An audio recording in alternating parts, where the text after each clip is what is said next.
From the production studios of Epic Financial Strategies here in Red Bank, New Jersey, we are Infinity X, giving a stage and microphone to human excellence in the infinite pursuit of creating massive sales opportunities by hearing from megapreneurs. And tonight is absolutely no different.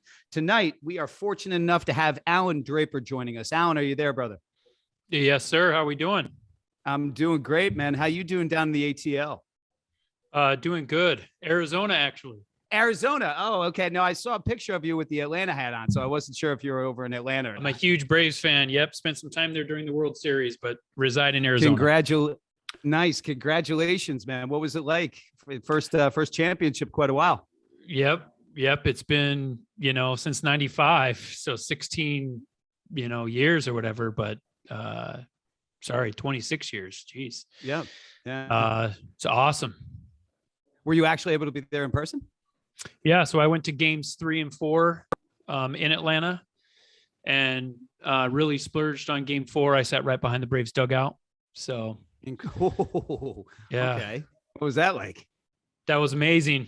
It was amazing. When I was telling my wife how much I was going to spend on that one ticket, she asked me she's like, okay, before you do this, like, hey, if they lose, are you going to regret it? And I said, well, what I'm going to regret more is if they win and I don't do it. So Amen. Luckily They won both games 3 and 4. And so successful trip.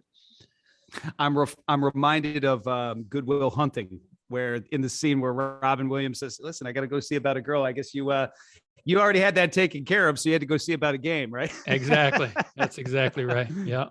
That's fantastic. Well, folks, thank you so much for joining us this evening. This is Allan Draper. You can find him on Instagram at allandraper.com or at Allan Draper, or his website, allandraper.com. Now, Allan, I have a question for you. Your wife was saying, hey, is this going to be a good business investment, right? From an ROI perspective, right? You're going to get a massive ROI on this from the standpoint of memory, right?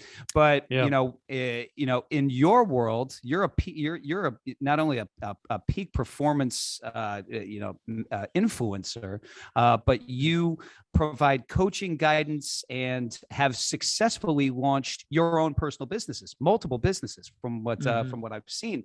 And I want to dive really, really deep into that because, in the environment that we're in economically, it's a challenge right now. Inflation is massive. Capital is not as easy to come by, right? So if you're going to launch a business or if you're going to reinvest back into a business, it can be a scary time, right? And we see it on our side over here at at Epic Financial Strategies in the financial services arena. So I want to go really, really deep into that. But I want to let everybody kind of get to know Allan Draper, the person. So just share with us, if you wouldn't mind, where you're from, where you grew up, and what your experience was like coming up. Yeah. So I grew up in a small farming town on the eastern side of Oregon. So it's actually closer to Boise, Idaho. And oh, wow. Yeah, it's a lot more like Idaho than it is like Oregon.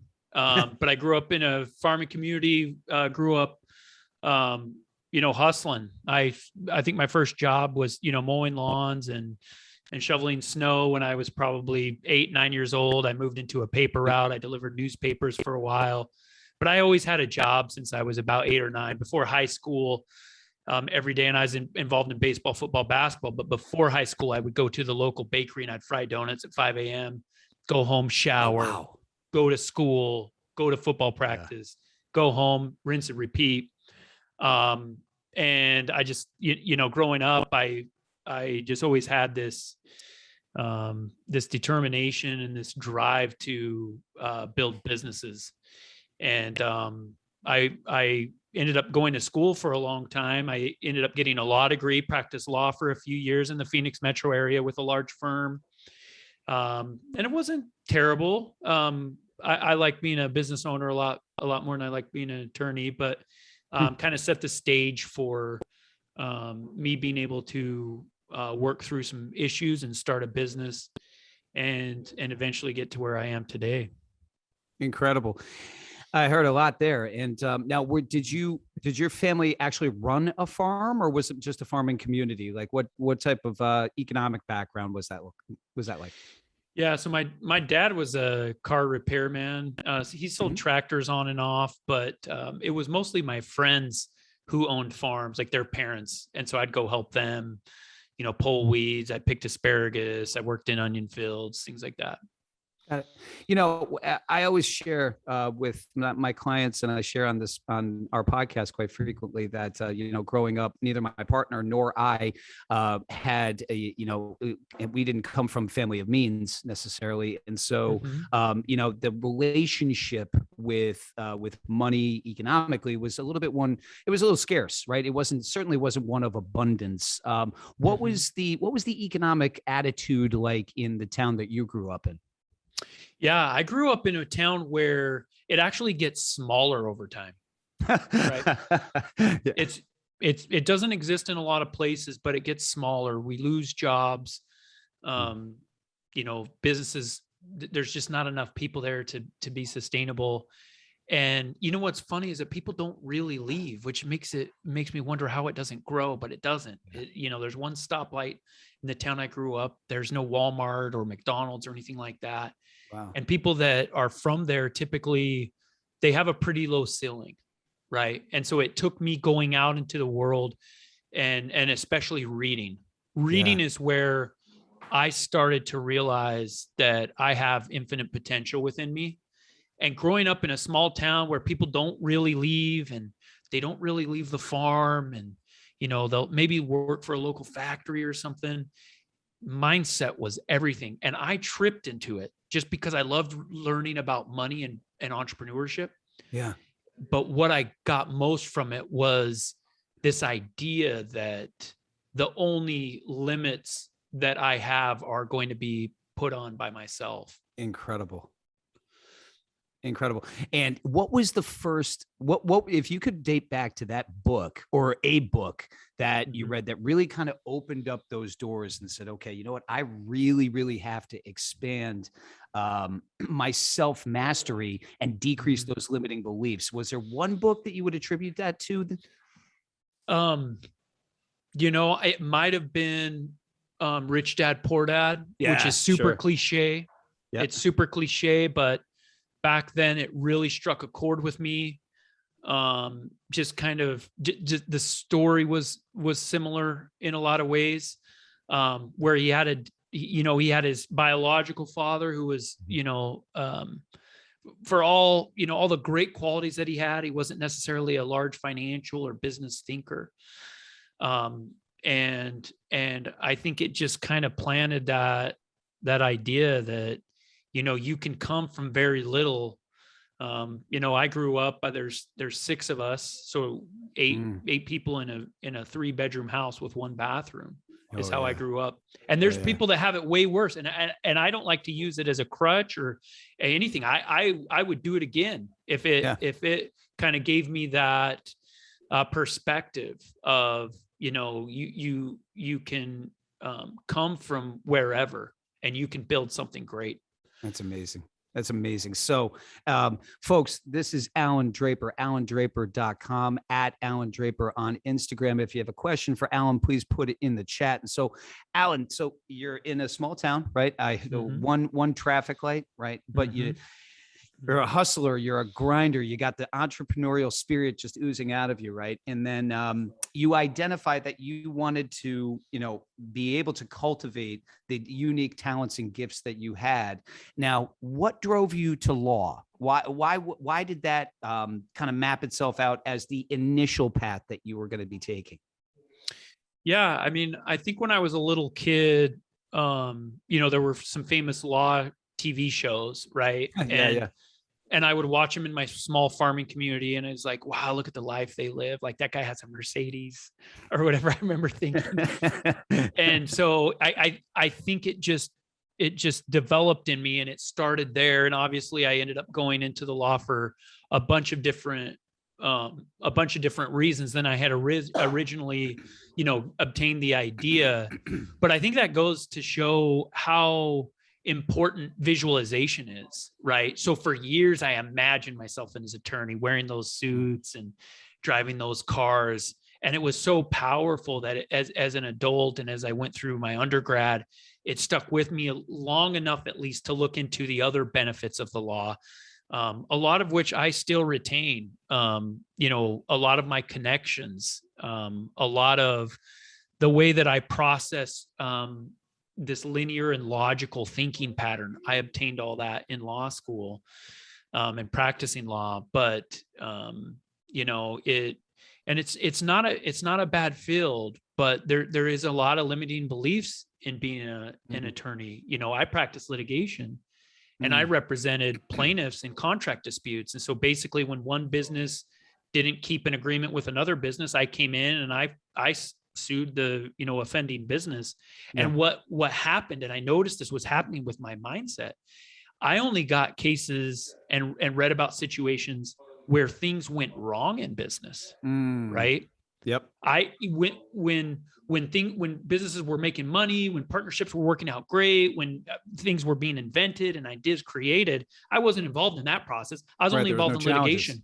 Yeah. Right. And that beat me down to the point where I was like, what's going on? That's not who I am. I'm an entrepreneur in my heart. And that's through that process, I developed, this momentum of, creating a business and breaking free. And that I love that. And thank you so much for sharing that. That's incredible. When were the telltale signs that you were going to have to explore a different path? Was there a case in point? Was there a time, like what time frame was it that you made the decision that you were going to start to explore other, business opportunities? Yeah. So I actually started investing in real estate in 2006, which, as everybody knows, is, the worst time possible. Right. Yeah.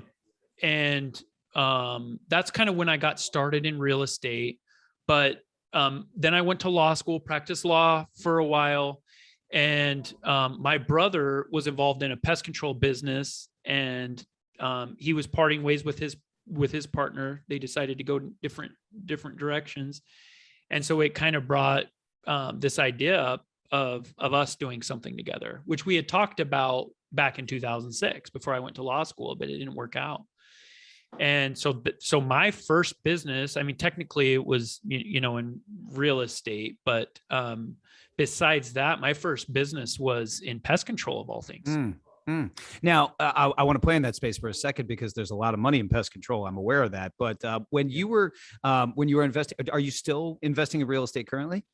I am. Yep. I actually close on a house in an Airbnb next week. Oh, fantastic. And and obviously Airbnb wasn't what it was back then today. Right. But what was your mindset, and what was the vertical that you were looking at in real estate? Was it income producing? Was it fix and flip? What were you looking to do? Yeah. So it was single family, long-term hold. So it was, and the one that I'm purchasing next week is my first Airbnb. All of my, I have both commercial and residential property, but they're all long-term leases. Excellent. And I want to play in that space in a little bit, because now is an incredible time to financially position yourself well, to have leverage, to be able to make real estate transactions. It's one of the best times that I can remember. But as of people are thinking of all things pest control, take us a little bit deeper into, what it was like to launch a and was this in 2008 and 2007? When exactly was it that company launched? Yeah. So we launched in 2014, actually. In 2014, I'm sorry. Yep. Okay. I got the time frames wrong a little bit. So you launched it in 2014. What was the startup? Did you walk away from from the law altogether to go dive deep into the pest control? What did that look like? Yeah, that's an interesting question, because that move changed the trajectory of my life, because I was practicing law here in Phoenix. Yep. But we opened our first pest control branch in Detroit, Michigan. Whoa. Why Detroit? Yeah. So we thought that was based on our skill set, which was certain marketing strategies and tools. We thought that was the best market in the United States for us, which is interesting. And we've done very well there. But it was me moving out of my environment that allowed me to be successful. And here's why. There were times when I was getting the business off the ground when I wanted to quit almost every day for probably 3 or 4 months straight. And I'm not exaggerating, at least once a day. Yep. But the problem was I didn't have a law license in Michigan. I didn't want to move my family with my 2 young sons all the way back to Arizona with my tail in between my legs. Yeah. And so when I wanted to quit, and I would just, you know what, I'd take a break for a few hours, try to get my head right. I knew that I couldn't. I knew that I couldn't quit. And when I started it, it was just me and my brother, right? So I went from practicing law one day to treating homes the next. Yeah. And Sure. you know who had the hardest time understanding what I was doing was my law school classmates. They had a hard time. They're like, wait a minute, let me get this straight. Like, you're going to practice a well-paying, like, legal job, and you're going to go spray houses. Yeah. Yeah. Sure. And I think one of the things I was blessed with was perspective. And some people say that maybe a little too much. I'm very optimistic, and I can envision where my life is going to be 5-6 years down the road, 10 years down the road.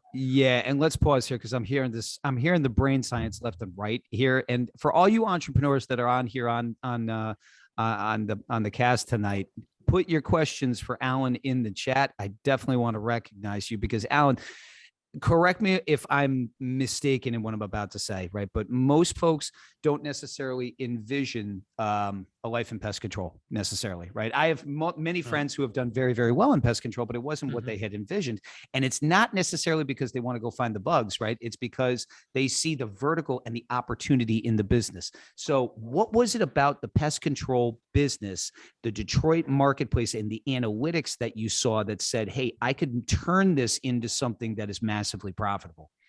Well, there's things about pest control that a lot of people don't understand. It's not a sexy business, right? It's one of those businesses that your job is best done when your customers are not thinking about you at all, which is interesting, but it's very recession proof.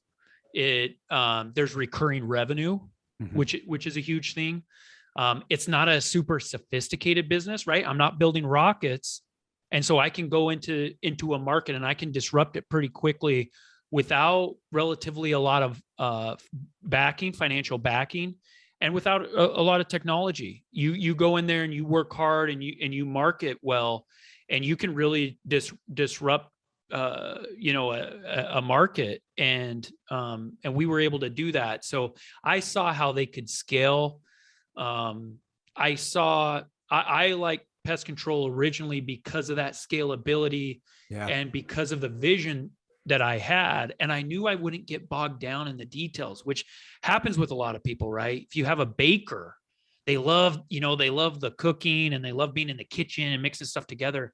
For me, I just love the industry. So I was continually from the beginning replacing myself, which made it an actual business and not a job. I love that. And at what point did you hit that crossover? Because I mean, obviously the first, you mentioned the first 3 months, it's a grind. Launching any business is going to be a grind. You want to quit every single day. Been there, done that. I know that feeling like the back of my hand.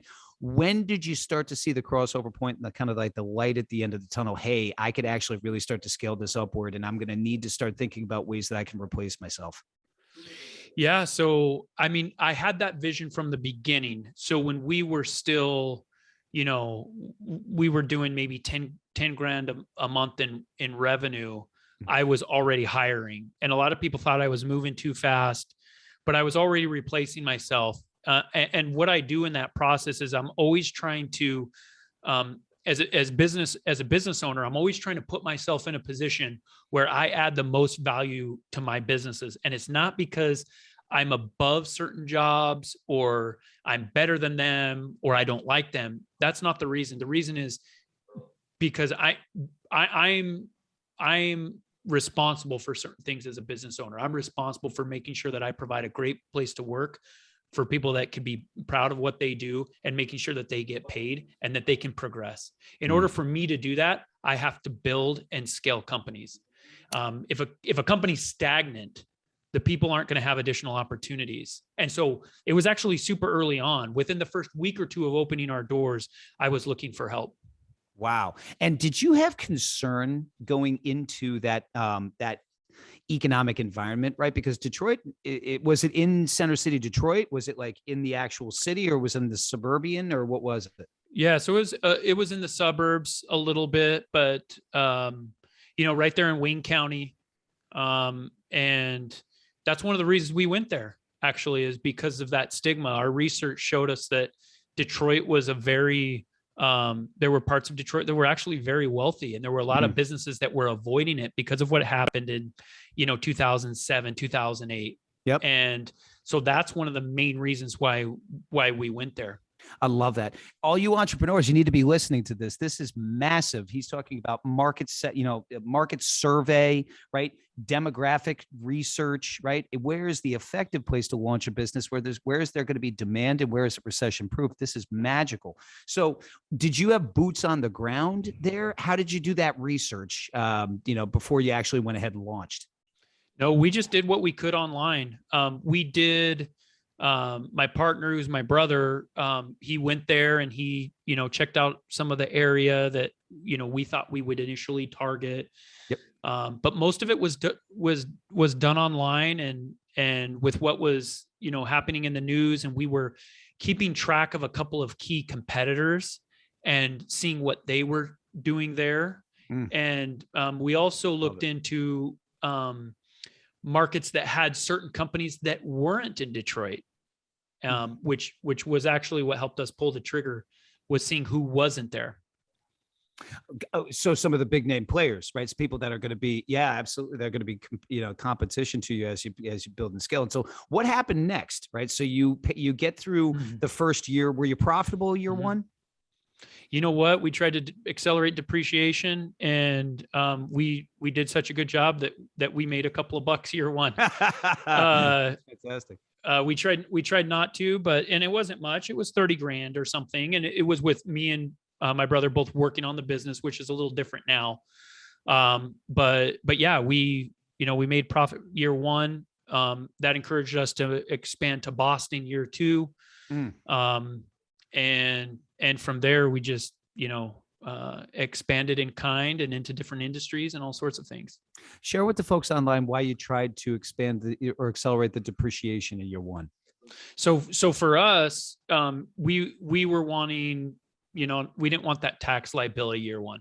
Yep. We wanted to accelerate the depreciation so that we could reinvest what we would have been paying in taxes into scaling the company.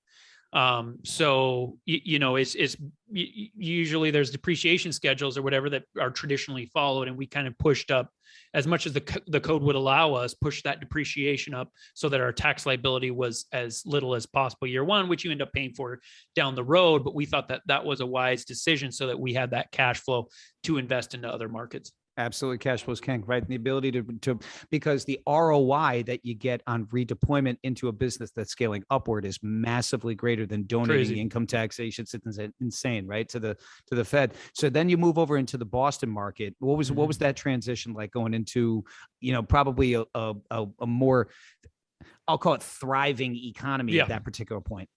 Yeah, absolutely. A completely different market. It really punched us in the face. To be honest, because we were just getting comfortable with the Detroit market, and Boston's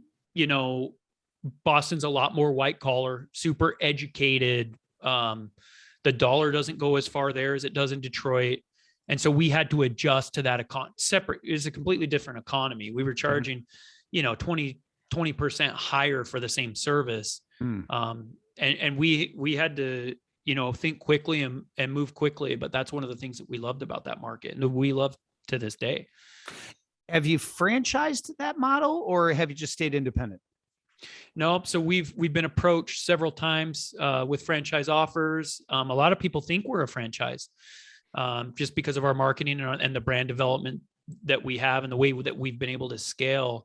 But we grow mostly through just reinvesting retained earnings, and we will take on an occasional partner that can contribute in ways that we don't have specific systems for, usually via marketing. That can help us scale quickly. But a lot of it now is we've got systems, we've got the financial backing just from cash flow to where we can do pretty much whatever we want to keep pace with our vision. So we add 2 to 3 branches each year. We're at 8 branches now in 7 states. We added Long Island, New York, and Reno, Nevada last year. And so we're slowly starting to dot the United States. Love it. I love it. And so, folks, again, comments or questions in the chat. We actually do have a question that came in from Nikhil Bond. Congratulations on your first Airbnb. Who's your number one mentor or coach? We can touch on that now, or we can I want to hit real estate at a later point, but would you say that you do have an Airbnb coach or somebody that's a mentor or coach to you, Allan? So, I mean, I try to surround myself with successful people, and I try to be the dumbest person in the room regarding whatever topic. And so I've surrounded myself with, it's not, with a few friends of mine that have done it and been very successful, people that I know from other areas. And so that's who's kind of, they're kind of helping me. They're providing lists of things that I'm going to need, right? Because I have to furnish it and have all these supplies and all these things that I'm not used to with my long-term lease strategies. But I feel like I'm in a position that no matter what industry I get into, to some degree, I know somebody that I can call and I can say, hey, walk me through some of this stuff. I'm going to need you to hold my hand for the first month or two. Like, where should I price this and things like that. So a lot of times our best mentors, and mentorship is a topic I'm very passionate about, but a lot of times our best mentors aren't guys like Grant Cardone and Gary Vee, right? With a lot of things, those guys are out of touch. They don't understand, right? They have layers upon layers upon layers of people.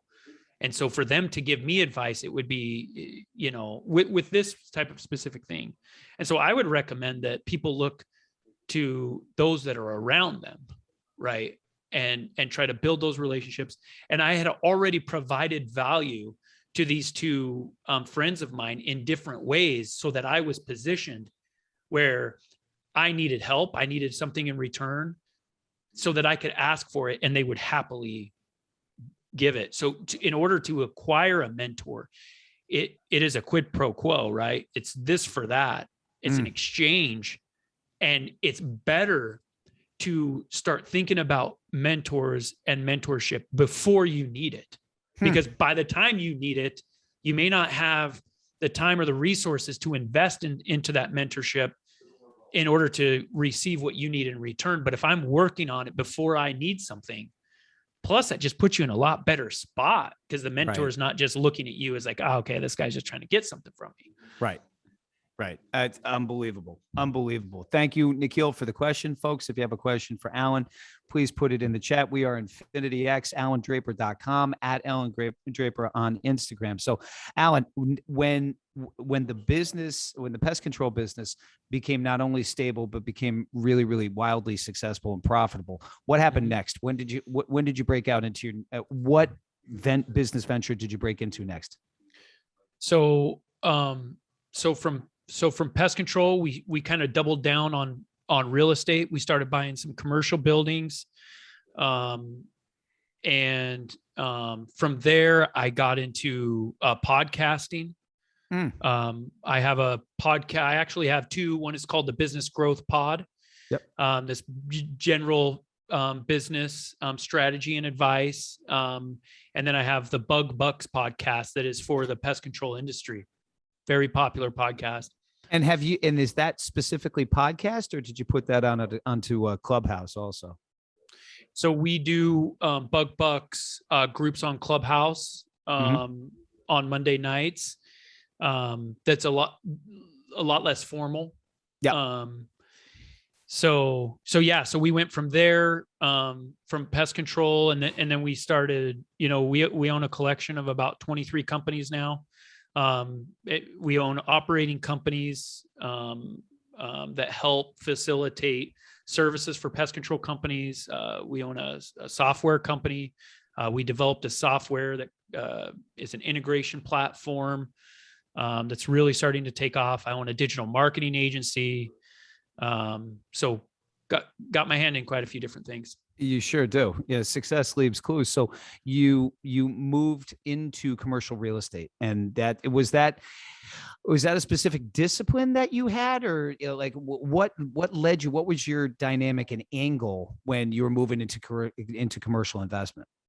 Well, I think more than anything, it was all of the leases that I have across the United States, right? I pay so much in commercial leases. And we're looking at purchasing 2 buildings in 2022, one in Detroit and one in Long Island, New York, to help mostly with taxes. But it was a lot different because I also own the companies that would lease the property.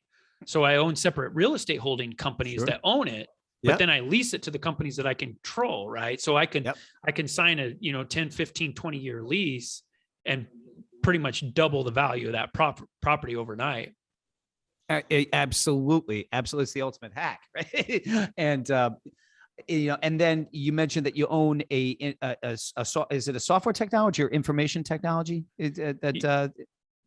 Yeah, so it's a software platform called Rhona Hub, and basically what it does is it takes a CRM, it takes a voice over IP phone, any type of marketing, like a AdWords or any type of marketing platform, and it combines it into one platform. What we noticed is with some of our companies, the customer service reps, we're always switching back and forth between tabs for these different platforms, which are super important to run a business.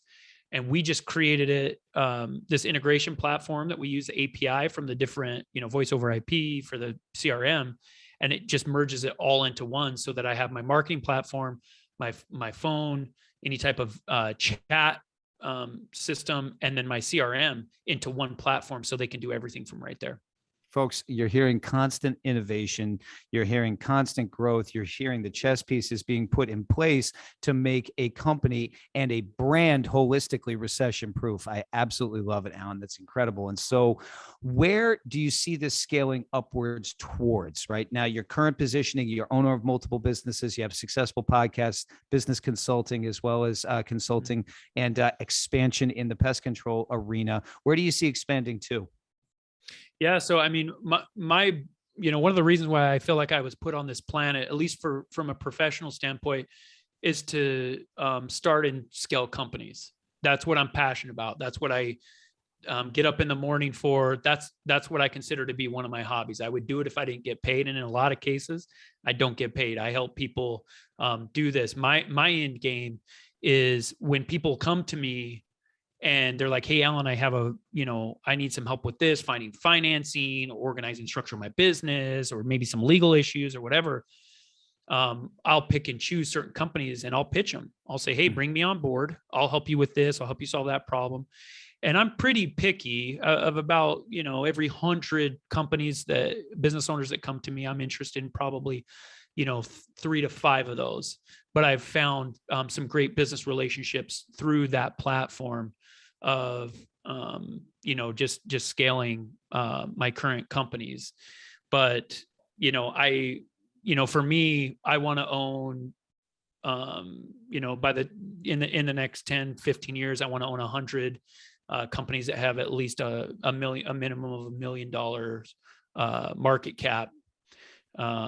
And then I have specific goals for the partners. In the next 5 years, I want to have at least 10 partners that I've helped become millionaires. I'm at number 4 or 5 right now. Ooh, I love it. I love it. Congratulations on the scale. And now is that you want to be 100% outright owner, or do you want to? How many equity partners do you want to have in those companies? No, so I love working with partners. Another topic I'm very passionate about. And partnerships require a lot of work. It's a lot like a marriage or a long-term relationship. It's a lot of butterflies and sunshine in the beginning, and then the hard work comes and people start to second guess themselves. So I own some businesses. I own a couple of real estate holding companies on my own. I do some consulting on my own, things like that.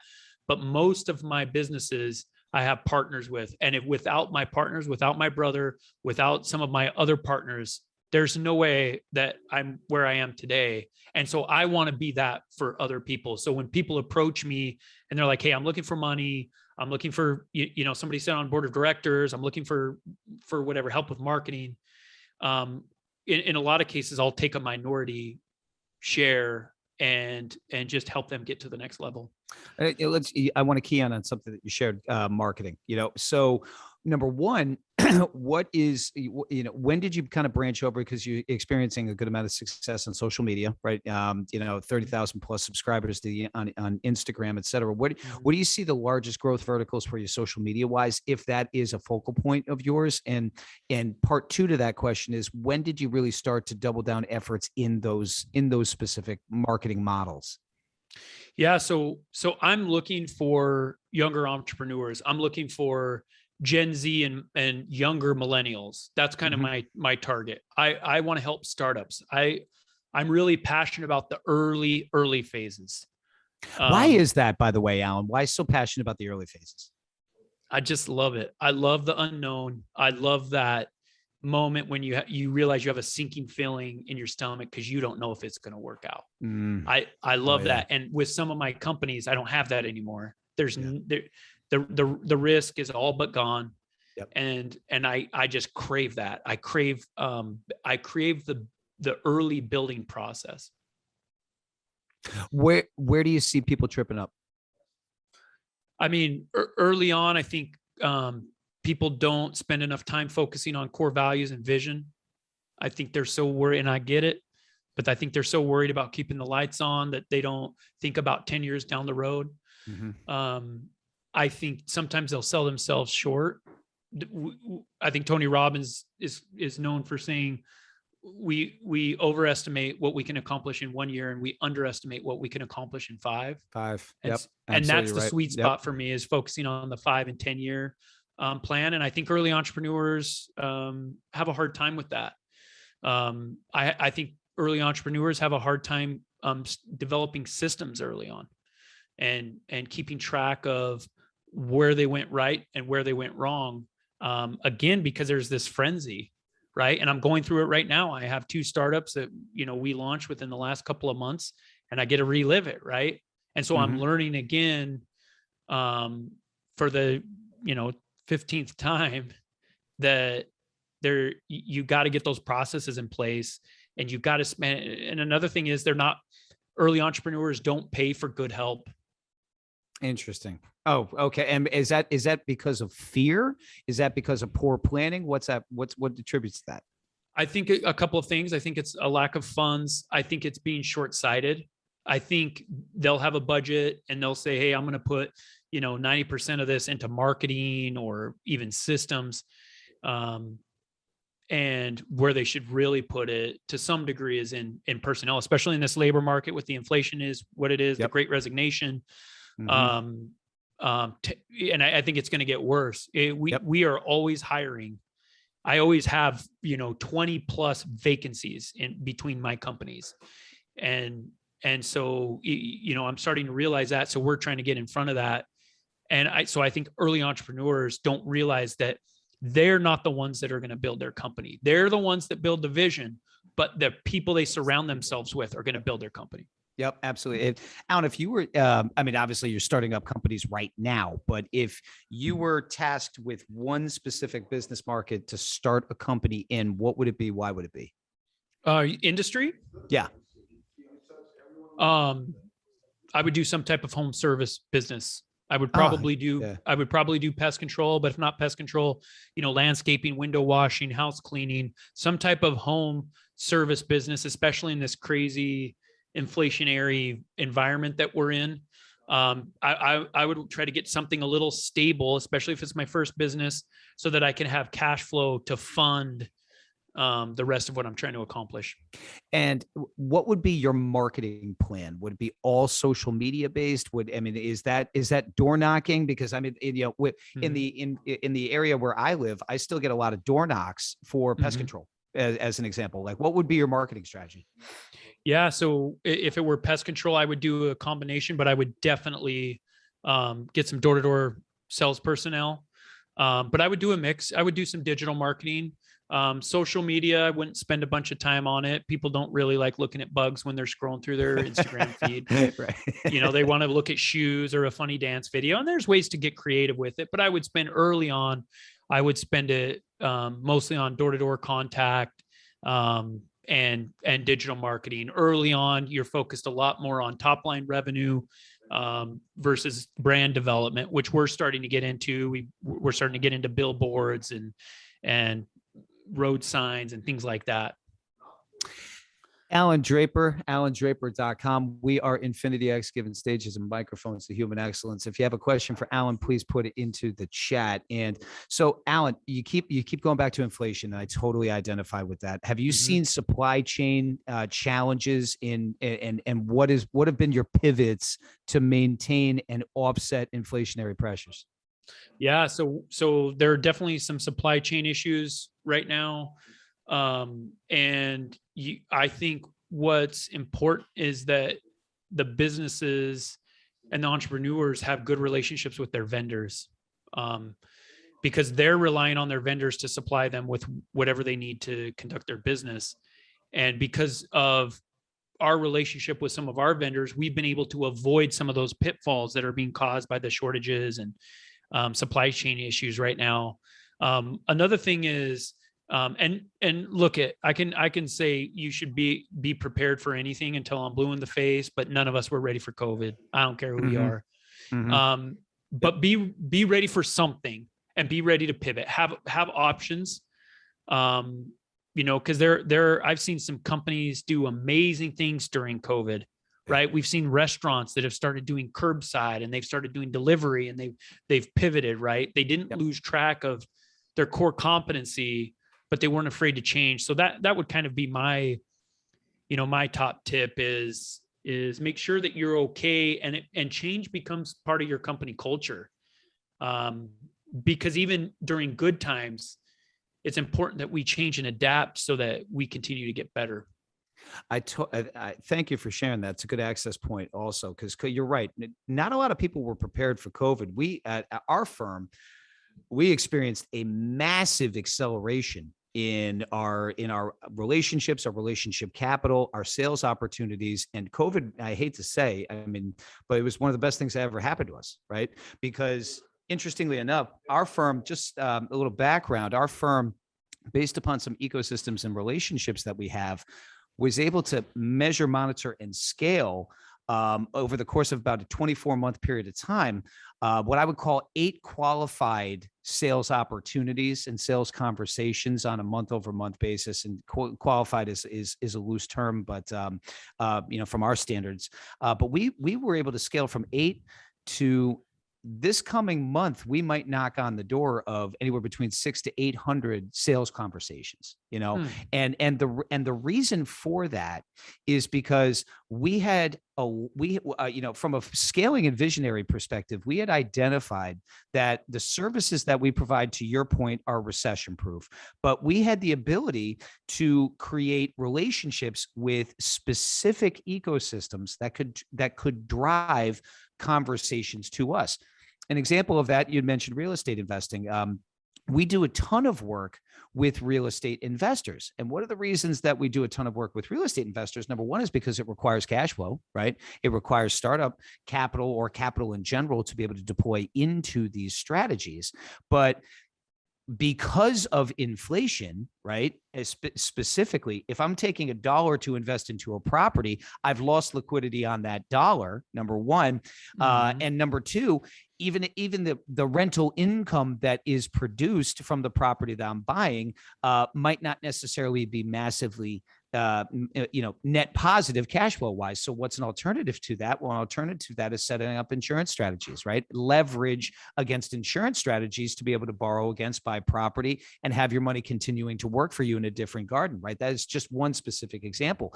And I think that the entrepreneur in people really started to show up during COVID, right? And when people were at home because they were fearing for their jobs, they were questioning almost everything about, what their values were and what their core values were. And so as a result, when they were seeking these opportunities and they were seeking partners in things such as real estate investment, those partners were also introducing them to our services. And so the uptick in opportunity was just absolutely massive.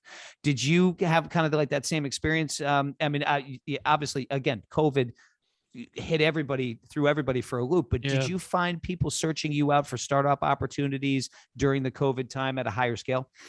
Yeah, there's definitely this movement where people are starting to question things. I think they're questioning all sorts of things in a pandemic, right? We're questioning, what we believe, what our relationships are like, but along those same lines, they're questioning, if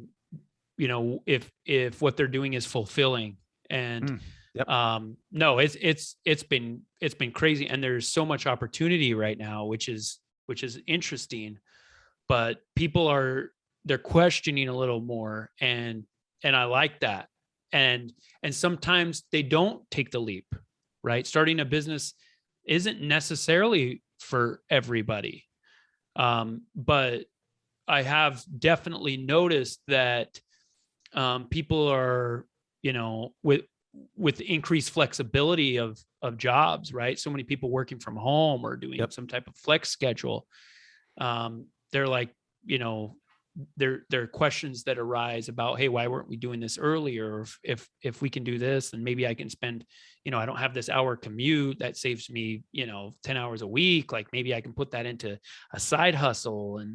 And so there is definitely this concept, this idea that's getting, that people are catching on to, that, hey, there's some opportunity out there. I think a lot of businesses are moving towards using contractors for services, which also opens the door for people to be solopreneurs or do different types of things on the side. Can you give a couple examples of that, like outsourcing to contracting?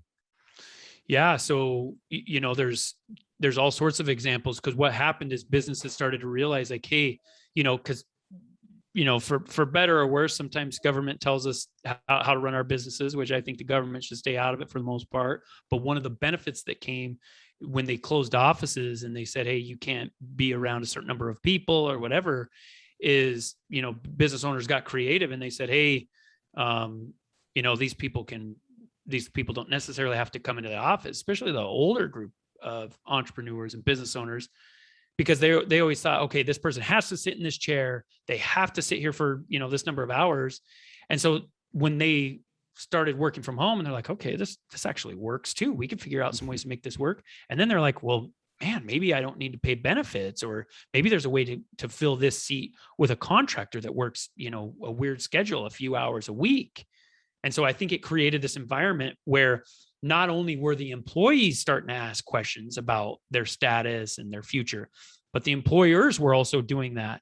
And so it opened up this perspective. It opened up the perspective of the business owner, so that they're like, hey, if I can do this with my employees, maybe there's, something that I can do. Maybe I move some of this overseas. Yeah. Maybe I have someone taking calls overseas because they don't have to be sitting right in front of me anymore.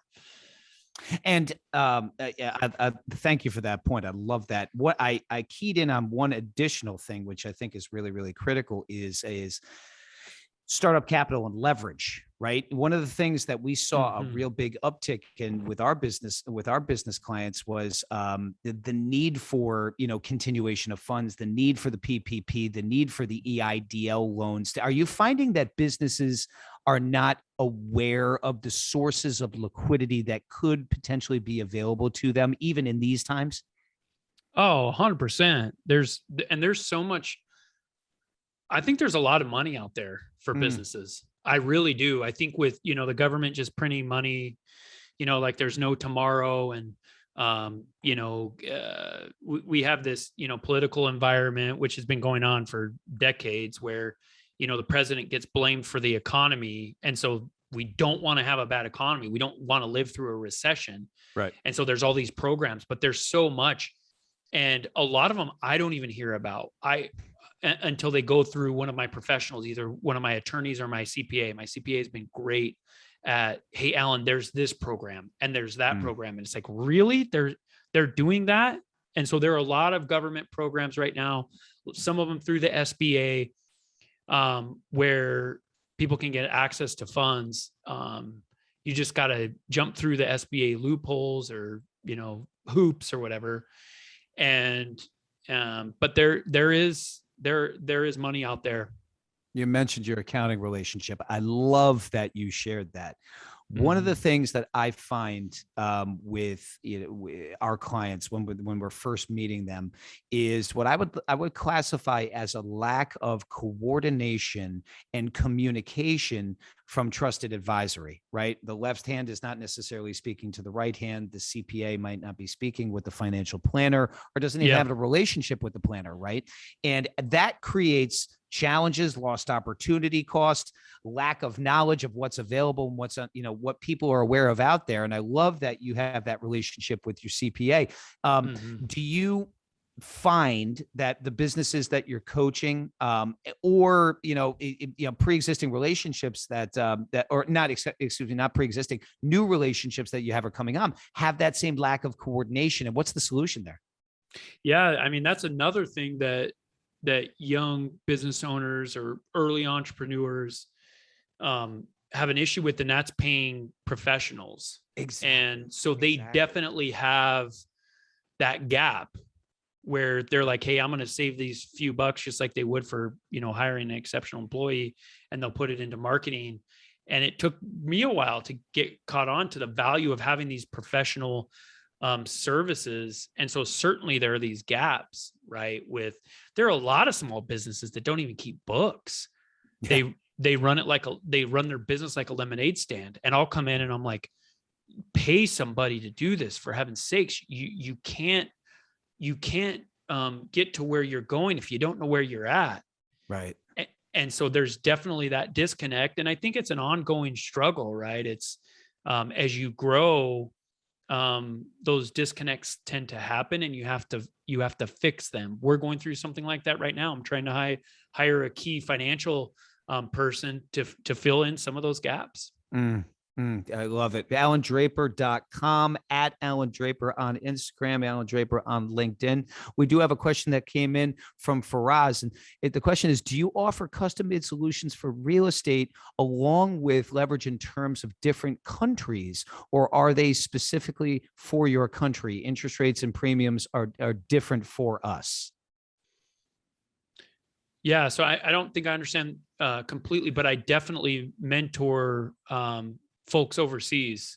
People have reached out to me.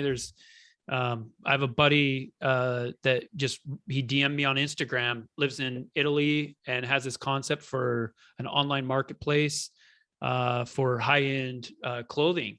And so there's definitely that connection. I know that doesn't get to the entirety of his question, but reach out to me on Instagram, DM me on Instagram, or go to my website, contact me, multitude of ways there. And I help people from, any country. For us, at Allan Draper on Instagram or AllanDraper.com. Get in touch. You can schedule a consultation with him. Question comes in from Jadlin. What have been your most significant, I like this question, what have been your most significant failures, and what did you learn from them? Anybody who has been in startups or launched, any entrepreneur has experienced those failures, right? It's a question whether or not you learn and scale and grow, but what have been yours? So I've made big mistakes with partners. Personnel in general, have been some of my biggest mistakes. I always say that some of my biggest mistakes and some of my best successes have come from who I've hired and surrounded myself with. And there's been everything in between that, right? Those are the things that come to mind, but I've made big financial mistakes. I one time printed several 100,000 flyers with the wrong phone number on them. No kidding. And I did that early. When I didn't have excess funds. And so there's been a ton of those mistakes, but the biggest ones, the most meaningful mistakes have been with my partners and personnel, both in surrounding myself with the wrong types of people that weren't on board with my core values and the visions that I had for my different companies, and with the way I've treated some people. I've made mistakes, and I've had to go back and say, hey man, I screwed this up, especially with my partners. You really have to cherish those relationships that you have. And so while there's not this direct monetary correlation like there was on the flyers that, had to be thrown out, I think the impact is longer lasting, And, when you have good relationships with people, you naturally have increased desire and motivation to do more, and success in other facets of business can't replace that. If you have bad relationships with your personnel or with your partners, it doesn't matter how much money you're making. Hire slow and fire fast. Exactly. Exactly. And I've heard that a million times, and I still don't do it sometimes because I can be a softie. But that is some of the best advice that you could give somebody that is hiring and trying to scale their business. How do you grow an internal culture with a startup? I mean, you start with the owner. So I always attribute an owner can kind of delegate most things, pretty much any day-to-day activity. They can't delegate the responsibility of developing a culture and a vision and leading people toward both of those. With the culture, it's something that you have to be deliberate about. Your company is going to have a culture, whether you do something about it or not. But if you want to have a say in what that culture is, with some of my companies, we use our core values when in a job posting, in the first screening interview. We use them when we're hiring, when we're firing. We use our core values during meetings. We use them to celebrate people, to recognize people. We talk about them all the time in our marketing. So that's how you do it. Culture isn't a thing you do once and then you're done. It is you have to consistently do it, and you have to consistently talk about it, because the people around you are going to know that your core values actually mean something if you keep talking about them and you keep celebrating them. I mean, how many times have I mentioned vision and core values during this conversation? 35, right? Yeah, 40. Absolutely. Yeah. Yep. Yeah. Hey, Allan, let me ask you that in time integrity, we have time for just a couple of more questions. This is Allan Draper. We are InfinityX, AllanDraper.com, at Allan Draper on Instagram. What about a pre-existing organization that's doing relatively well for itself, or is stable, maybe not necessarily scaling, maybe not necessarily growing, but has a broken culture? How do you fix a broken culture? Man, I think great leadership, and I think with a broken culture, I think you have personnel issues. And so and the personnel issues might be from the leadership. And hopefully it's not from the owners. Hopefully it's not from that top level leadership, but you go in there and you clean house. You find out where the issue came up, and you fix it, and the leaders of the company, the owners, have to show that they will put their money where their mouth is. And they will spend whatever they need to, and they'll sacrifice bottom line revenue to make sure they clean it up. That is not an easy pill for some business owners and or cultures to swallow either, right? Because many times, I've seen it a lot of times, the business is focused and centered around the top level, right? Hey, how can we incentivize the top level? The rank and file will come, the rank and file will go. The last question I'll ask before we get some parting shots from your brother is when one of the areas that my company and I personally have been able to make an impact on culture is introducing things such as financial guidance, right? It's people. Right now, the statistics show that people are more concerned. Right now, they did a comparison. I can't recall who it was, but somebody I was reading an article on the other day that people statistically right now are more concerned with outliving their money than they are with contracting COVID-19. Right. And so it's still a very, very, very, and I think inflation has done a lot to that, to open up people's eyes. I think a lot of people are paying attention to what's happening monetarily in the US now, and probably in their own household more so than they have in quite some time. But I have found that when individuals are coming into work with the absence of financial concerns or financial burden, that that they're more productive, right? I know personally I am more productive in an instant like that, and I think anybody else would be. Do you find that it's hard to move the needle with getting those businesses and or those business owners to invest more into their key personnel and or the education and the expansion of education with their personnel? No, I mean, we as business owners and as people in general, we create these ruts and patterns for ourselves, whether it's what we eat every night or what time we wake up. And there's no different with businesses. And so if they're not focusing on those things and they're not willing to invest in key personnel and invest in things that create a positive culture, positive work environment, it's going to be them swimming upstream to correct it. And it's not, and a lot of times people just shrug their shoulders and they say, well, why would I have a decent business. I have, we're making decent money. Bottom line revenue looks fine. And the thing is, a great culture and key people will completely change that. Maybe double, bottom line margins. And so they have to be convinced of the why. Why do I want to do this?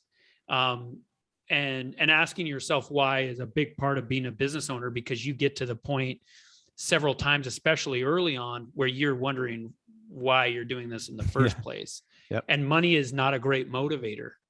And so a business owner has to find out what their why is before they're going to be able to, do what it takes to swim upstream and fix the things that they're, just used to doing naturally.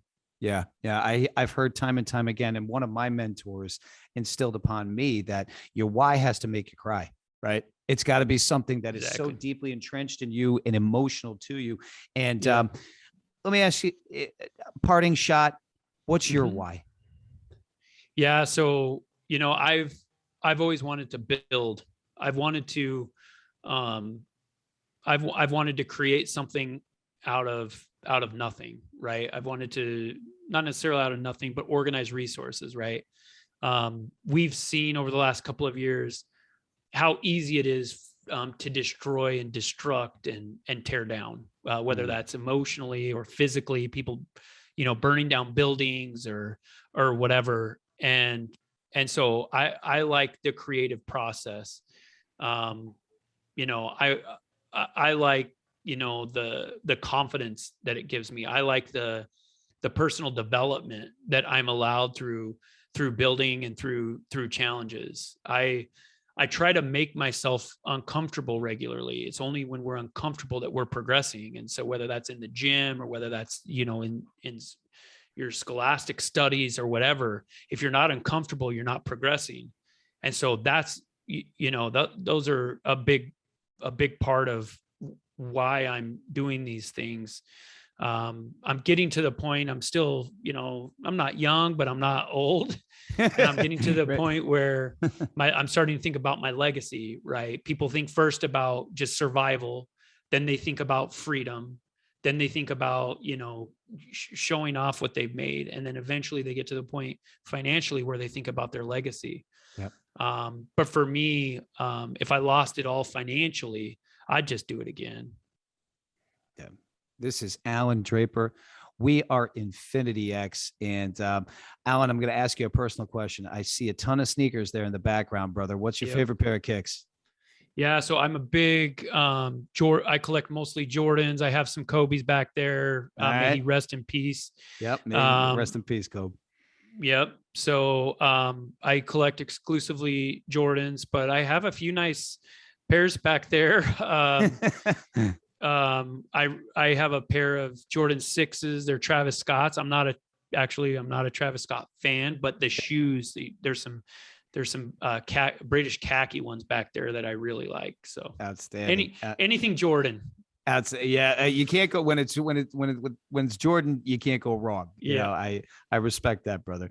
Allan, I've just gotten such a kick out of our conversation tonight, brother. I really want to thank you. You've dropped golden nuggets time and time again. I heard vision, I heard purpose, I heard struggle, right? I heard massive acceleration, but I heard doubling down on yourself. right? 100%. And I think that you have just embodied to everybody here this evening what it means to not only double down on yourself, but be intentional with your growth, right? Is it fair to say that the majority of the companies that you have ownership in right now, or as you're expanding, are an expansion of the original business? Yeah, I think so, because there's so much personality that goes into a business. And that, I think that goes back to the vision and the core values of the company. And I believe I was put on this planet to do great things. And I take that philosophy into my business endeavors. Now, some companies, some business owners, they just want to do their thing. They want to be a solopreneur. They want to spend more time with their family. They want to take weekends off. And there's nothing wrong with that, but that's not who I am. And so that kind of thread in my personality, you can see throughout my businesses and through the partners that I associate myself with. Well, Allan, I have to tell you, this conversation has incredibly resonated with me. Number one, because I think that our ecosystems, what you've created and what we have over here, are in real direct correlation with one another. So I really see you in my future, my friend. I think that there's some things that we could explore to create some magic together. I'm excited to pursue that with you offline. That would be great. But, any parting words for the good folks who've remained with us for the last magical hour? I mean, more than anything is if you have an opportunity, you should take it. I think now's the time. We're starting to question things like we were talking about before. And at the end of our lives, I think we're going to regret a lot more the things that we didn't do than the things that we did. Amen. And this is certainly true in business. We sell ourselves short so much. The sky's the limit. One of my favorite things about being an entrepreneur is I control my destiny. And so it would just be whatever, the listeners are thinking about, whatever sign they're looking for from heaven or wherever else to pull the trigger. I'm giving that sign to you. Just go for it. I love it. Denise Dominguez, thank you for being a loyal Infinity X subscriber. Thank you for joining us. Allan, it has been incredible tonight. Really, really appreciate you. See you in our future. I look forward to connecting and looking to try to co-create with you, brother. Folks, again, Allan Draper, at Allan Draper on Instagram, allandraper.com. The podcast, once again, Allan? Podcast is the Business Growth Pod. The Business Growth Pod. And that's what, Spotify, all the usual suspects? Everything. Yep. Spotify, Apple, Amazon, Pandora, all of them. Well, thank you, brother. Really, really appreciate that. Look forward to co-creating and connecting with you offline. And folks, thank you again for spending time with us on another session. We are Infinity X, building stages and microphones to human excellence. We will see you next week on another episode of Infinity X. Signing off, and thanks everybody for a good night.